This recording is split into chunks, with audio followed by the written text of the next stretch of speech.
Good morning. Welcome to your daily dose of tea and tarot.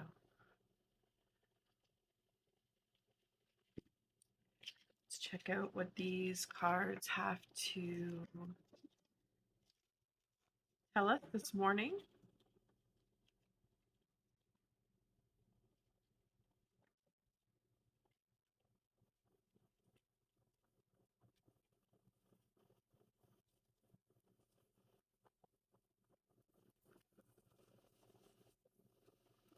All right, so we have the Page of Swords reversed.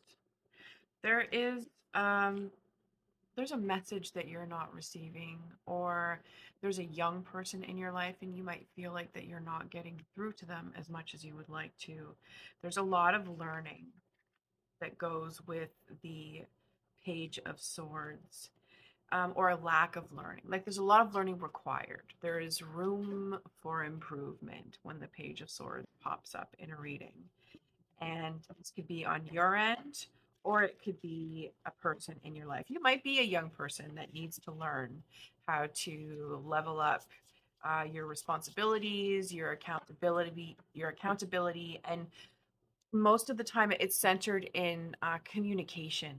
All of the pages have to do with being like little messengers, and this is the message of the mind. So literally communication, professional communication might be lacking on some level,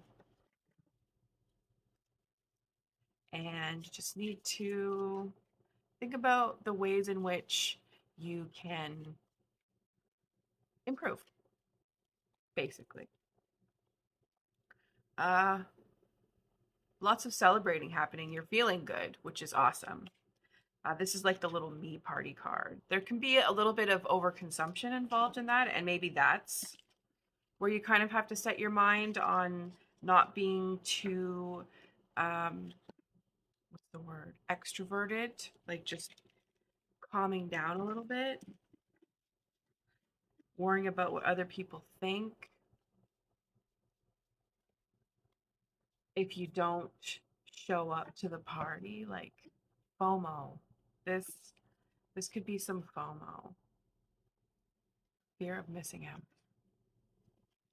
on a good time.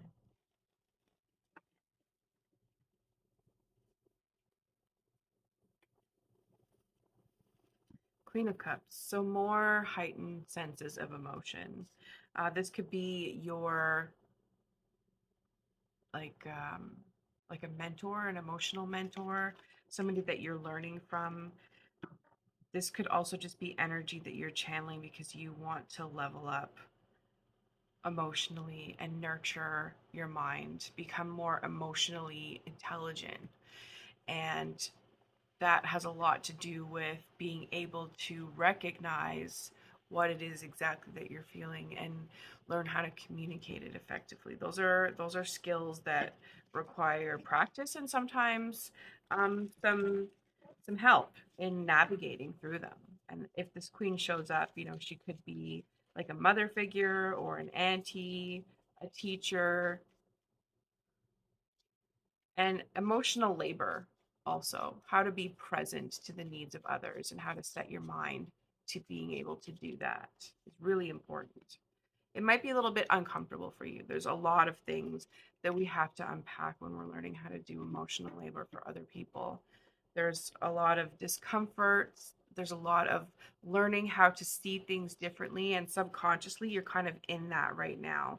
You might be unpacking the ways in which you're complacent, the ways in which you have, subscribed to any type of microaggression, and those are really hard to come to terms with, especially if you don't know what you don't know. So it's really helpful when people around you are telling you the way that you are, and what you need to do is really just be honest and with yourself, most importantly, and accept the truth that other people are telling you, that this behavior or this outlook on life is problematic.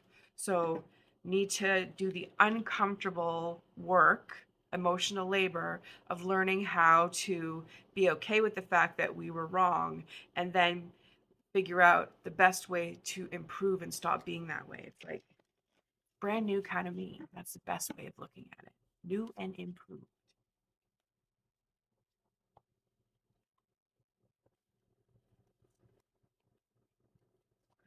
And then we have the moon. So again, hidden truth, things that you didn't realize, most likely about yourself, about the way that you interact with your surroundings.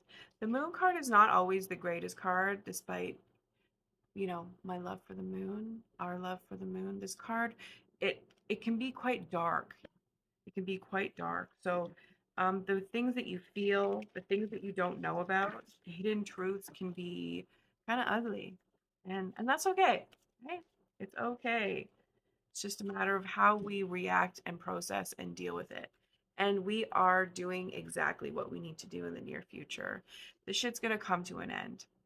It's going to be a rebirth. The death card is a great card. It is something to look forward to. Sometimes it's like shedding your skin, getting it's like exfoliating, having a nice bath and exfoliating everything that you no longer need or no longer serves you, and making space for rebirth of a new you.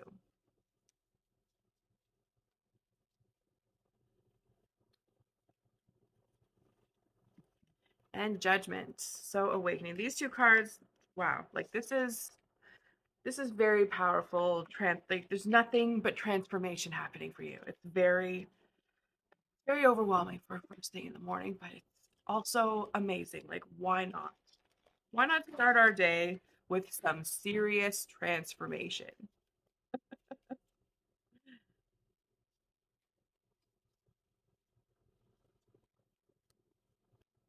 Test your might in the morning.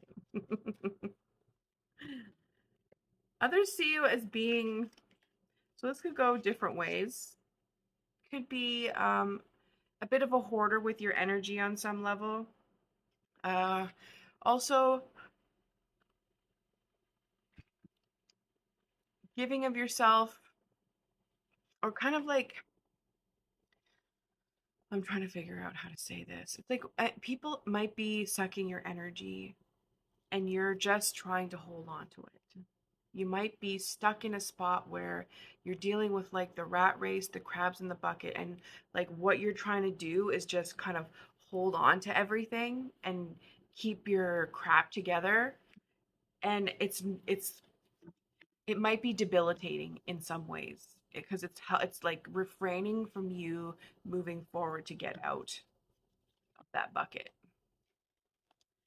So change is coming, awakening is has arrived. You're seeing things for what they are, but there's still, like, you still need to like release a little bit and loosen up and kind of switch your approach to the way that you view your energy, the way that you view your money and your material possessions. It's just stuff.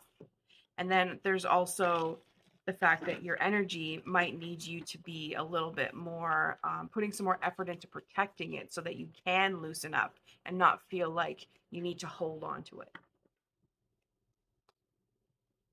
And we have the Lovers. So this is self-love card. Self-love sounds like it's your goal. This could also be a choice to, between some prospects that you have been considering on some level. This is what you hope for. You hope to have a balance between your masculine and feminine energies, or however you identify your energies. You just want it to be balanced within. This is being in connection with, like, having a strong connection with your creative aspect as well. This card's ruled by Gemini, which is a very creative and mind oriented card. So maybe some creative tactile activities will help you with reversing that page, doing some artwork. And then we have the Queen of Wands. So confidence is coming through for you. This could be an individual that comes through to help you transform and actualize your goals, to become the king of emotions that you are. It's just sitting in your truth, being in your power of emotionally running things, and having that be reflected in your space. This rebirth, this awakening is also going to be in your space. Thank you and